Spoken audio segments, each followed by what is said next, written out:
Hyderabad city cyber crime police عوام کو مطلع کرتی ہے کہ نقلی ای چالان ادائیگی لنکس کے ذریعے سائبر فراڈ کے واقعات میں اضافہ ہو رہا ہے جو ایس ایم ایس اور واٹس ایپ پیغامات کے ذریعے پھیلائے جا رہے ہیں۔ نامعلوم سائبر دھوکے بعد عوام کو گمراہ کرنے کے لیے پیغامات بھیج رہے ہیں، گاڑی کے ٹریفک چالان بقایا ہیں اور فراہم کردہ لنک کے ذریعے فوری ادائیگی کرنے کا مطالبہ کر رہے ہیں۔ یہ فیک لنکس اس انداز میں تیار کیے گئے ہیں کہ وہ سرکاری ویب سائٹ سے بہت مشابہ دکھائی دیتی ہے، جس کے باعث لوگ دھوکے میں آ جاتے ہیں۔ نقلی لنک پر کلک کرنے کے بعد صارفین سے گاڑی کا رجسٹریشن نمبر درج کرنے کو کہا جاتا ہے، جس کے بعد چالان کی رقم ظاہر کی جاتی ہے۔ جیسے ہی متاثرہ افراد ادائیگی کے عمل کو مکمل کرتے ہیں، ان کے موبائل فون میں خطرناک سافٹ ویئر انسٹال ہو جاتا ہے یا ان کی بینکنگ معلومات ہیک ہو جاتی ہے، جس کے نتیجے میں بغیر اجازت مالی لین دین انجام پاتا ہے اور موبائل ہیکنگ کے واقعات پیش آتے ہیں۔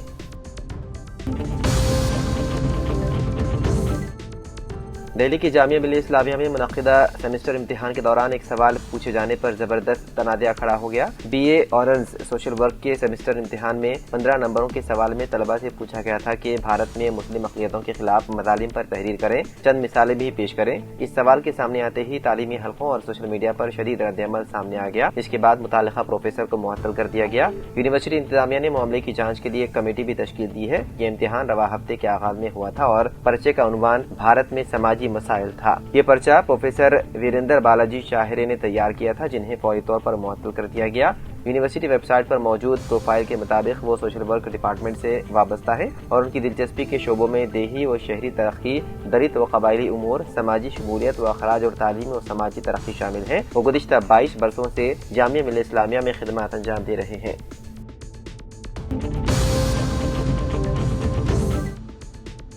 شہر حیدرآباد کے علاقے چکٹ پلی میں پولیس نے فلمی انداز میں کارروائی کرتے ہوئے ایک منظم ڈرگ مافیا کو پردہ فاش کیا۔ اس کارروائی میں ایک معروف سافٹ ویئر کمپنی میں کام کرنے والی خاتون، سافٹ ویئر انجینئر، اس کا بوائے فرینڈ اور ان کے 2 ساتھیوں کو حراست میں لے لیا گیا۔ پولیس کے مطابق جدید طرز زندگی اور اعلیٰ تعلیم کی آڑ میں یہ خاتون اپنے بوائے فرینڈ کے ساتھ مل کر شہر میں منشیات کی سپلائی کر رہی تھی۔ نوجوانوں اور آئی ٹی پروفیشنلز کو نشانہ بنا کر LSD، MDMA اور مہنگی OG کش فروخت کر رہی تھی۔ خفیہ اطلاع ملنے کے بعد پولیس نے منصوبہ بند دھاوا کیا اور ملزمین کو رنگے ہاتھوں پکڑ لیا۔ دھاوے کے دوران پولیس نے بھاری مقدار میں منشیات ضبط کی، جن کی بین الاقوامی مارکیٹ میں قیمت تقریباً 4 لاکھ روپے بتائی گئی ہے۔ ابتدائی تفتیش میں انکشاف ہوا ہے کہ یہ نیٹ ورک حیدرآباد کے مختلف علاقوں تک پھیلا ہوا تھا اور سوشل میڈیا، خفیہ چیٹ ایپس کے ذریعے گاہکوں سے رابطہ کیا جاتا تھا۔ پولیس نے مقدمہ درج کر کے مزید تفتیش شروع کر دی۔ امکان ظاہر کیا جا رہا ہے کہ آنے والے دنوں میں اس ڈرگ نیٹ ورک سے جڑے مزید نام سامنے آ سکتے ہیں۔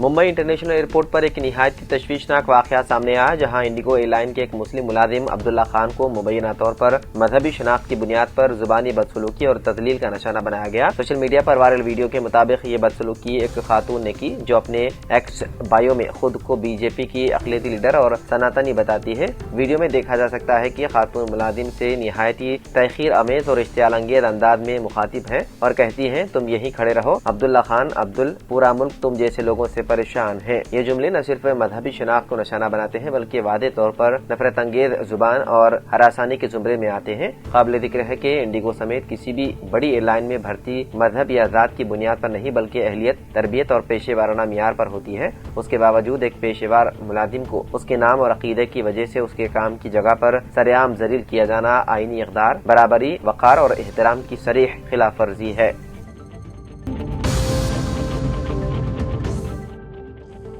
آندھرا پردیش RTC بس میں سفر کے دوران ایک خاتون کو تلخ تجربے کا سامنا کرنا پڑا، جب پلک جھپکتے ہی اس کے بیگ میں موجود تقریباً 16 تولے سونے کے زیورات غائب ہو گئے۔ یہ واقعہ اننت پور سے گدری جانے والی APS RTC بس میں پیش آیا۔ شبانہ نامی خاتون 16 تولے سونے کے زیورات کے ساتھ بس میں سوار ہوئی تھی۔ ٹکٹ لینے کے لیے جب وہ بیگ سے آدھار کارڈ نکالنے لگی تو زیورات نظر نہیں آئے۔ اچانک کی صورتحال سے صدمے میں مبتلا خاتون نے فوراً پولیس کو اطلاع دی۔ پولیس نے اننت پور کلکٹریٹ کے قریب بس کو رکوا کر تمام مسافروں کی تلاش لی، تاہم تلاش کے دوران زیورات برآمد نہیں ہو سکے۔ زیورات نہ ملنے پر متاثرہ خاتون چیخ و پکار کرتے ہوئے کافی رو پڑی۔ پولیس نے اس سلسلے میں کیس درج کرتے ہوئے تحقیقات شروع کر دی۔